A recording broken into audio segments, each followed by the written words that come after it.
El Ministerio Voz Profética presenta su programa Tiempo de Reflexión, con un mensaje de amor y esperanza para un mundo lleno de sufrimiento y adversidades. Quédate con nosotros y escucha nuestra reflexión para el día de hoy.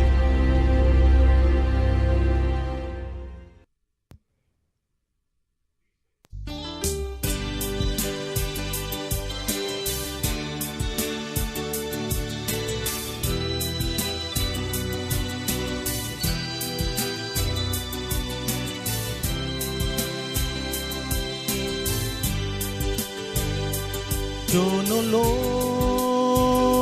logro entender de tu amor hacia mí. Por el mal me alejé, mas viniste por mí. Si respuestas tendré, las deseo saber. Ya no puedo esperar, ese día será cuando vuelva el Señor de un lugar donde el sol, las estrellas me hablarán de su amor. A mi ángel veré, cuántas veces me cuidó. Cara a cara estaré ante el Rey, mi Redentor. A Jesús preguntaré, como el agua camino, de seguro me dirá: ven, hijo, te mostraré. Cuando vuelva el Señor de un lugar donde el sol llene el día, las estrellas me hablarán de su amor. A un amigo aquí que murió en el Señor, en gloria le verás. Qué hermoso será cuando acabe el dolor, ese día será cuando vuelva el Señor de un lugar donde el sol llene el día, las estrellas me hablarán de su amor. Cuando vuelva el Señor de un lugar donde el sol llene el día, las estrellas me hablarán de su amor.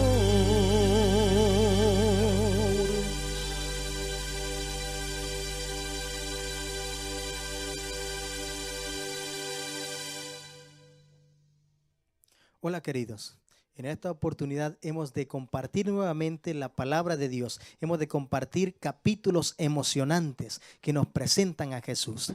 Vamos a iniciar elevando palabra de oración a nuestro Dios. Querido y amado Jesús, te agradecemos por la oportunidad que nos das de compartir nuevamente tu palabra. Jesús, obra con poder en esta oportunidad para poder presentar tu palabra. Que tu Santo Espíritu pueda iluminar nuestra lengua, pueda iluminar nuestra mente para presentar tu palabra. Y permite que aquellos corazones que están dispuestos a recibir esta verdad, Padre, que en esta oportunidad hagan una decisión maravillosa de entregar su vida contigo, de echar suerte contigo, Padre. Jesús, acompáñanos, que tus ángeles estén con nosotros en este lugar. Ayúdanos a poder impartir este hermoso mensaje. Te lo agradecemos sin merecerlo. En Cristo Jesús. Amén. Hemos de iniciar con un texto maravilloso de la palabra de Dios en el libro de San Juan, el capítulo 5, versículo 39. Dice: escudriñar las Escrituras, porque a vosotros os parece que en ellas tenéis la vida eterna, y ellas son las que dan testimonio de mí. Me recuerdo que hace algún tiempo nosotros no conocíamos muy bien el mensaje de la palabra de Dios, pero hubo un libro que habla de la vida de Jesús, un libro que cautivó mi atención. Ese libro se llama El deseado de todas las gentes y está basado en los evangelios, en el libro de Mateo, San Juan, San Lucas, un libro maravilloso. Cuando nosotros escudriñábamos los capítulos, encontramos los secretos más maravillosos del carácter de Dios, el amor tan profundo de Dios por la humanidad. Vimos a un Jesús divino que se humanizó para poder compartir con nosotros, para poder darnos salvación. Fue maravilloso esa experiencia. Es un libro poderoso que cambió nuestra vida, porque nos habló de Jesús, de aquel Dios todopoderoso que descendió desde los atrios celestiales para morir por nosotros, para sufrir por nosotros, cargar el pecado de la humanidad tras sí. Además, resucitó y ascendió a los cielos y ahora intercede por nosotros. Vamos a analizar el capítulo 11 del libro de Apocalipsis. Un capítulo interesante, un capítulo maravilloso y profundo, una profecía que nos habla de un libro poderoso, de un libro que puede cambiar tu vida, de un libro que te puede dar una experiencia diferente, de un libro que puede incluso ayudar a restaurar tu corazón, porque tiene palabra de Jehová, tiene palabras maravillosas. Comienza a decir el versículo 1 del capítulo 11. Y me fue dada una caña semejante a una vara, y se me dijo: levántate y mide el templo de Dios y el altar y los que adoran en él. A Juan se le ordena que sea partícipe de la visión, que tome acción en la visión. Además, se le pide que mida el templo de Dios. No se está refiriendo al templo literal, porque cuando Juan recibió esta visión, el templo de Jerusalén estaba en ruinas. Por eso no se puede referir al templo literal. El 22 de octubre de 1844, los ojos de todo adventista fueron puestos al cielo. ¿Por qué? Porque el 22 de octubre, cuando muchos esperaban que Jesús viniese, cuando muchos esperaban ver la gloria de Jesús viniendo sobre las nubes de los cielos con los millares y millares de ángeles, todos en expectación, y Jesús no vino. Ese día, en esa fecha, Jesús pasó del lugar santo al lugar santísimo para iniciar la última etapa final del juicio investigador. Además, los adoradores que se le pide a Juan que mida son aquellos verdaderos adoradores, aquellos que adoran al Dios vivo. Además, sigue diciendo el versículo 2, y es maravilloso comprender. Hay mucho simbolismo que necesitamos comprender. Y echa fuera el patio que está fuera del templo, y no lo midas, porque es dado a los gentiles, y hollarán la ciudad santa 42 meses. ¿Qué significa el patio? El patio no es más que esta tierra. Además, en el templo de Herodes estaba compartido de esta manera. Había un atrio especialmente para los judíos. Había otro atrio en donde se reunían las mujeres. pero más allá había un atrio grande en donde se reunían todos los gentiles. Había un muro de separación que dividía ambos atrios. Cualquier gentil que se quisiese sobrepasar ese muro, todas las otras personas que estaban del otro lado tenían la facultad de darle muerte, porque ningún gentil podía sobrepasar ese muro. Los gentiles aquí está simbolizando a los que no son verdaderos adoradores de Dios. Son aquellos que están en oposición al mensaje de Dios. Por eso se les dio autoridad, que en el griego significa exousia, que significa potestad. Se les dio autoridad, ¿para qué? Para hollar la ciudad santa. ¿Qué significa la ciudad santa? La ciudad santa son aquellos verdaderos adoradores, son los hijos de Dios, aquellos que siguen al Cordero donde quiera que va, aquellos que practican las enseñanzas de las Sagradas Escrituras. Los gentiles, los que están en oposición al mensaje de Dios, se les dio potestad para que ellos pudiesen dar persecución durante 1260 años. Aquellos que predicaran un mensaje de verdad, aquellos que predicaran las Sagradas Escrituras. Y esa es la razón por la que nos habla este capítulo. Dice el versículo 3.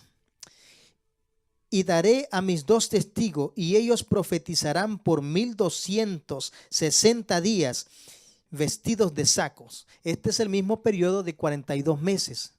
De acuerdo a Daniel capítulo 7, versículo 25. 42 meses es lo mismo que 1260 días o años proféticos. Pero las Sagradas Escrituras nos amplían esto, y vamos a ir al libro de Zacarías, el capítulo 4, el versículo 6 y el versículo 16, para que comprendamos realmente quiénes son los 2 testigos. El libro de Zacarías, capítulo 4 y versículo 6 y 16. La palabra de Dios es maravillosa y dice de la siguiente manera. El versículo 6. Entonces respondió y hablóme diciendo: esta es palabra de Jehová a Zorobabel, en que se dice: no con ejército ni con fuerza, sino con mi espíritu, ha dicho Jehová de los ejércitos. Y el versículo 14. Y él dijo: estos 2 hijos de aceite son los que están delante del Señor de toda la tierra, no con fuerza ni con ejército, mas con su Santo Espíritu. La revelación más grande dada a los hombres a través del Espíritu Santo se encuentra contenida en el Antiguo y Nuevo Testamento. ¿Qué quiere decir? Que los 2 testigos simbolizan el Antiguo y Nuevo Testamento, y estos debían de profetizar en una etapa vestidos de cilicio. Cuando una persona en el Antiguo Testamento se vestía de cilicio, era porque había un duelo o también porque era un momento de aflicción. Estos 2 testigos debían de predicar o profetizar en un momento en donde las normas humanas, en donde la razón humana iba a prevalecer más que sobre las Sagradas Escrituras, en donde las tradiciones humanas iban a estar por encima de las Sagradas Escrituras. Por eso, aquellos que predicasen el mensaje de las Sagradas Escrituras iban a ser perseguidos durante 1260 años. Y fue una etapa muy cruel, una etapa muy difícil, en donde aquellos que predicaron el mensaje de la palabra de Dios rindieron sus vidas. Yacen en el sepulcro, pero predicaron un mensaje maravilloso, comprendieron y convivieron con Jesús, supieron que Jesús era el Salvador, conocieron a Jesús. Sigue diciendo el capítulo 11, el versículo 4 y 5.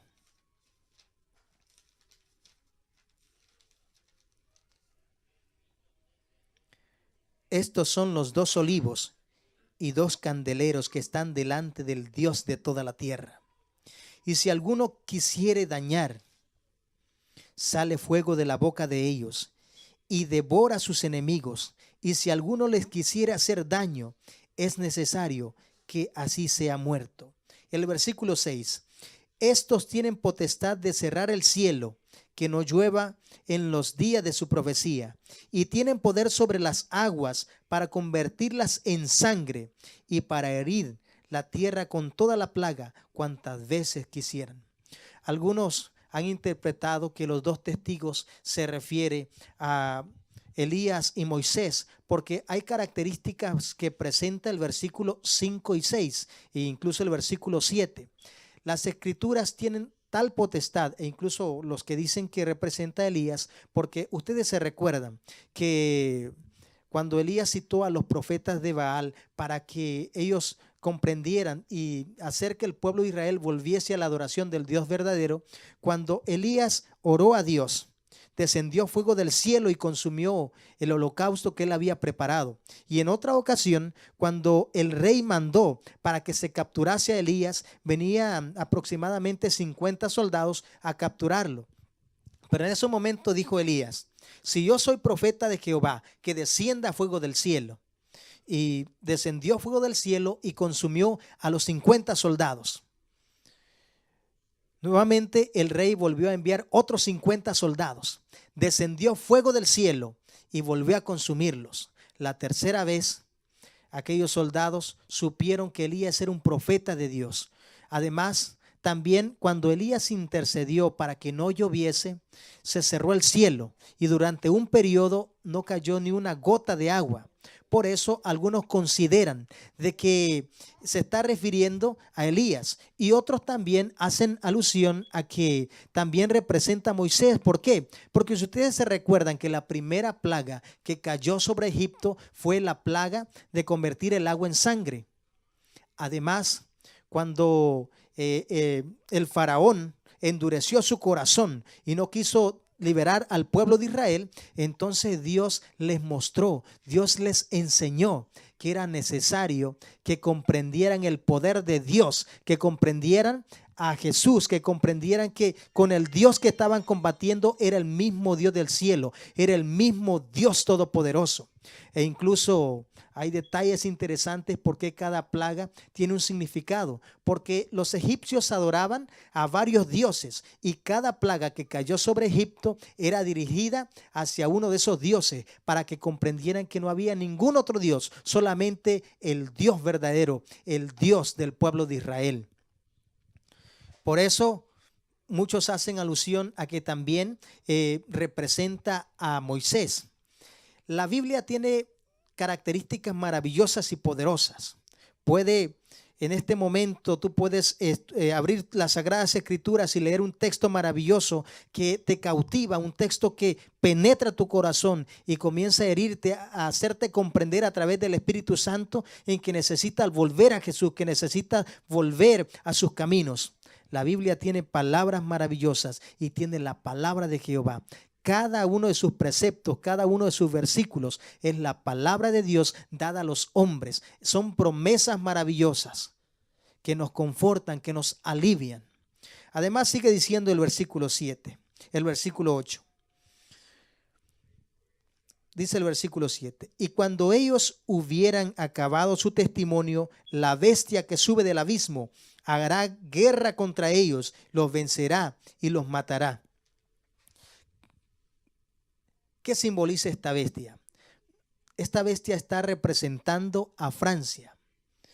Francia es denominada una de las naciones más idólatras, una de las naciones más ateas, que incluso en una sesión que estaban reformando la Constitución, entró una mujer vestida de diosa y le denominaron la diosa de la razón y la sobrepusieron sobre todas las cosas e incluso sobre la Biblia.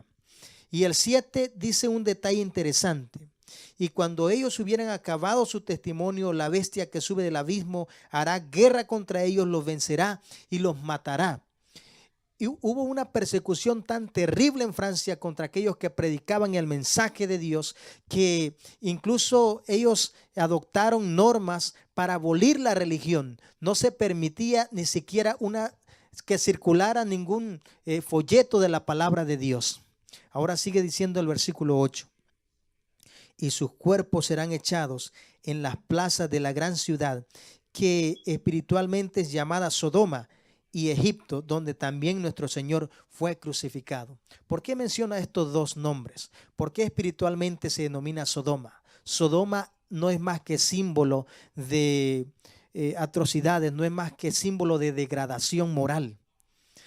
Ustedes se recuerdan por qué Dios destruyó a Sodoma, porque había una degradación moral e incluso todas las investigaciones que se han hecho llegan a la conclusión de que en esta ciudad había una degradación tremenda, que los hombres tenían relaciones entre ellos mismos, que las mujeres tenían relaciones con animales. Había una degradación tremenda.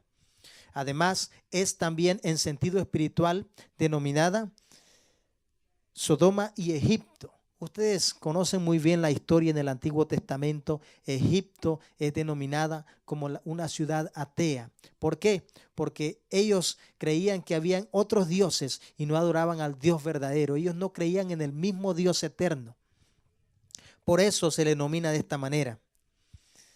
Además, hubo en un momento en que todas las Biblias fueron recogidas de todos los hogares y en una plaza pública, cuando recogieron todas esas Biblias, las pusieron en esa plaza y lo que hicieron fue prenderles fuego. Fue terrible, una persecución acérrima a las Sagradas Escrituras. Por eso dice que habían de ser muertos. El versículo 9 dice: y los de los linajes y de los pueblos y de las lenguas de los gentiles verán los cuerpos de ellos por 3 días y medio, y no permitirán que sus cuerpos sean puestos en sepulcros.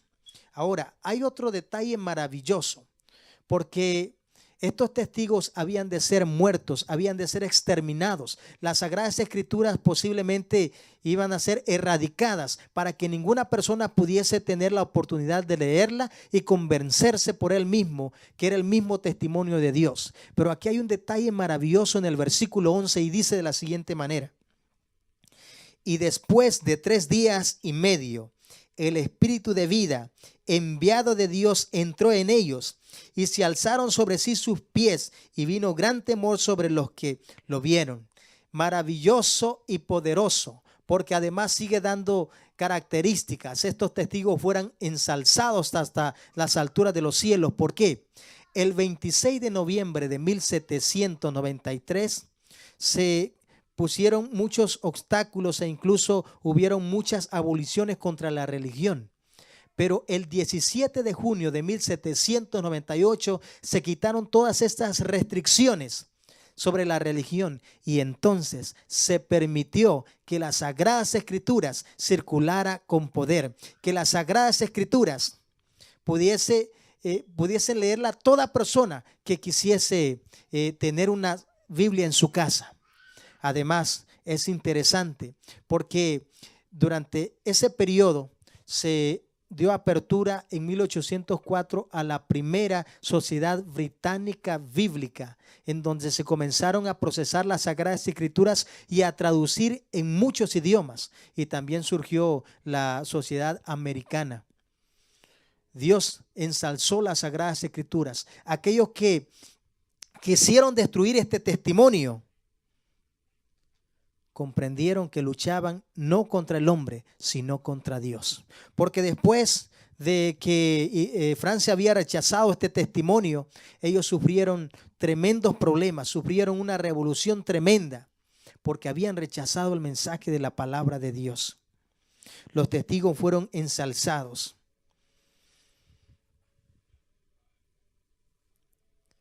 Sigamos leyendo el versículo 14, porque finaliza con un detalle tan interesante y tan maravilloso la palabra de Dios, que es el testimonio de Jesús. Y el segundo ay es pasado, he aquí el tercero ay vendrá presto. En 1840 el segundo ay dio su cumplimiento, que se está refiriendo a la sexta trompeta. En 1840 dio su cumplimiento, pero en 1844, que se le denomina la séptima trompeta, es el inicio del tiempo del fin. Este es el tercer ay.